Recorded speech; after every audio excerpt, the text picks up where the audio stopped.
Olá, colegas, tudo bem? Agora iremos falar das rotinas elétricas offshore voltadas aos motores elétricos. Um item bastante interessante. Apenas relembrando os nossos objetivos, aqui nós queremos que vocês entendam um básico sobre as principais rotinas elétricas utilizadas em unidades de produção, intervenção ou perfuração offshore. Também precisarão saber aplicar corretamente as rotinas dos equipamentos, evitando a sua parada inadvertida. E onde você, como um eletricista de manutenção offshore, poderá colaborar agindo proativamente na manutenção desses equipamentos. Vamos lá? Então agora nós falaremos sobre os motores elétricos. Bem, todo motor segue uma rotina para manutenção. Essa rotina é controlada pelo programa de manutenção da plataforma ou unidade operacional. Diferem, claro, de plataforma para plataforma e devem ser executados pelos profissionais a bordo com o devido suporte do pessoal em terra. Então o pessoal a bordo não fique ilhado.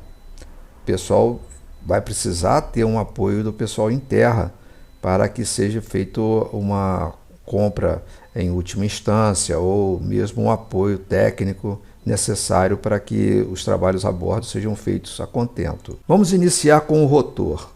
Todos já têm uma noção do que seja um rotor, mas aqui nós vamos começar a introduzir alguns conceitos que vão complementar aquilo que vocês já trouxeram da formação como eletricistas, ok? Então o rotor, dependendo do seu tamanho do motor, o mesmo terá uma lubrificação dedicada no eixo e terá um sistema para essa lubrificação chamada Lub-Oil, que é responsável por, além de lubrificar, resfriar a parte de contato do eixo com a carcaça.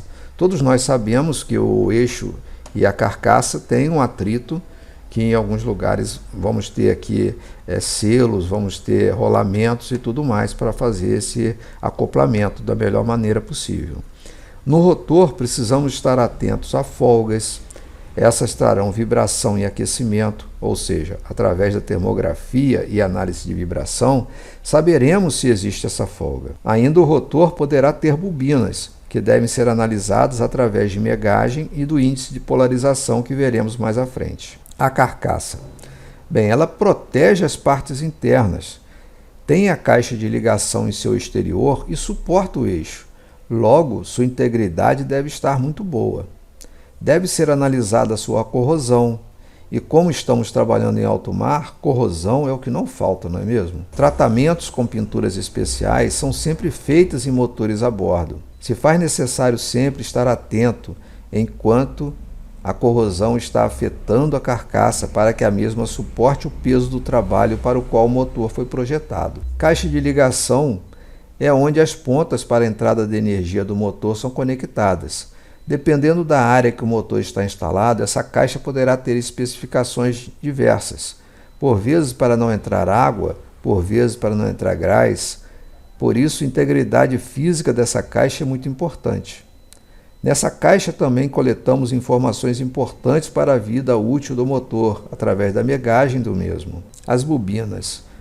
Elas são o coração do motor, pois sem elas não há campo magnético.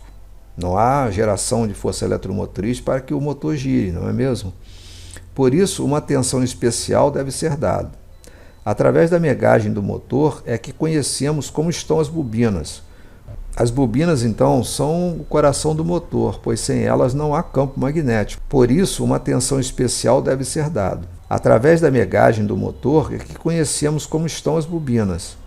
Um baixo isolamento, por exemplo, pode ser a salinidade entranhada no motor, e uma lavagem com produtos químicos específicos é então indicado. A vida útil do motor e seu envelhecimento é medido através de testes elétricos feitos nas bobinas.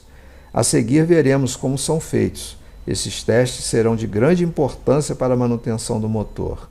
E conhecer e saber como aplicar será um diferencial na vida sua como eletricista a bordo. Inicialmente vamos ver o índice de polarização, absorção e envelhecimento. Esses índices vão dizer se a saúde do motor está boa ou não. Trata-se assim de um acompanhamento da vida útil do motor. Sendo bem acompanhado, consegue-se aumentar a vida útil desse motor. Quando mostra uma tendência do tipo aumento da umidade, podemos tratá-la.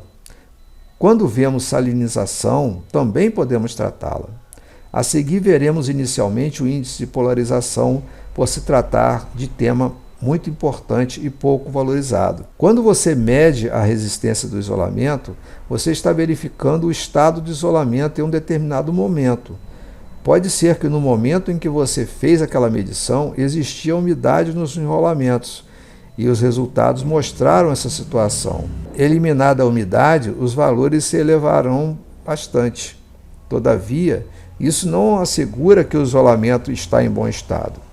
Por isso, é necessário complementar os testes no motor para determinar o estado real e efetivo em que se encontram os materiais isolantes. Vamos ver tudo isso com calma. Inicialmente, vamos ver o índice de polarização. Este teste é realizado para determinar e detectar quais os níveis de umidade, poeira e contaminação estão presentes nos enrolamentos do motor. Quando realizados periodicamente, servem também a gradual deterioração do material isolante, comparando-se os resultados das diversas medições realizadas ao longo do tempo. Agora, você pode realizar o índice de polarização utilizando qualquer escala em seu Megger, tanto a escala de 500 volts, 1000 volts, 2500 volts e 5000 volts.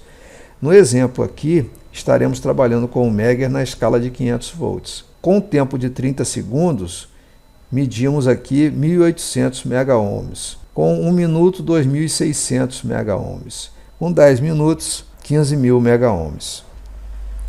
Vamos continuar com o índice de polarização.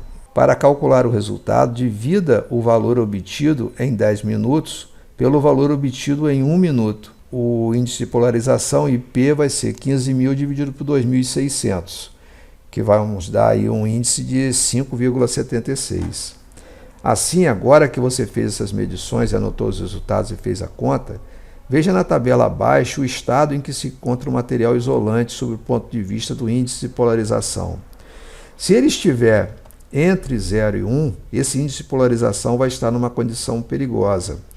Entre 1 e 1,5, pobre. Entre 1,5 e 2, questionável. Entre 2 e 3, confiável. Entre 3 e 4, bom. E maior que 4, excelente.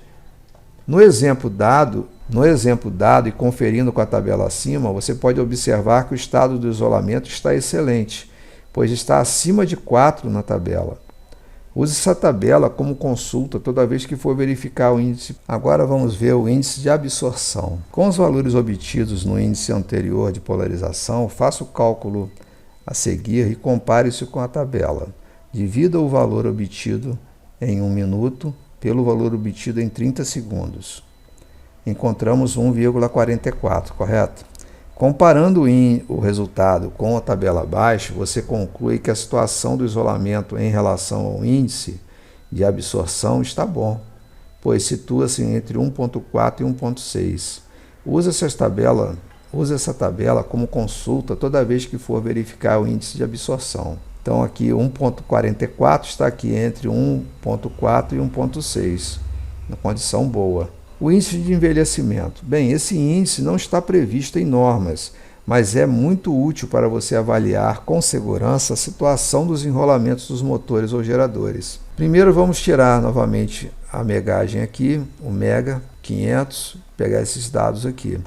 Para calcular o resultado, divida o valor obtido em 10 minutos na escala de 5.000 volts pelo valor obtido em 10 minutos na escala de 2.500 volts. Vamos encontrar um índice aqui de envelhecimento de 1,01.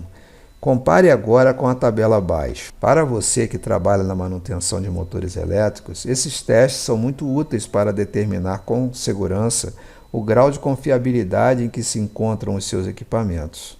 Sempre que for possível, não se limite a medir somente a resistência do isolamento. Gaste mais alguns minutos e obtenha os índices de polarização, absorção e envelhecimento.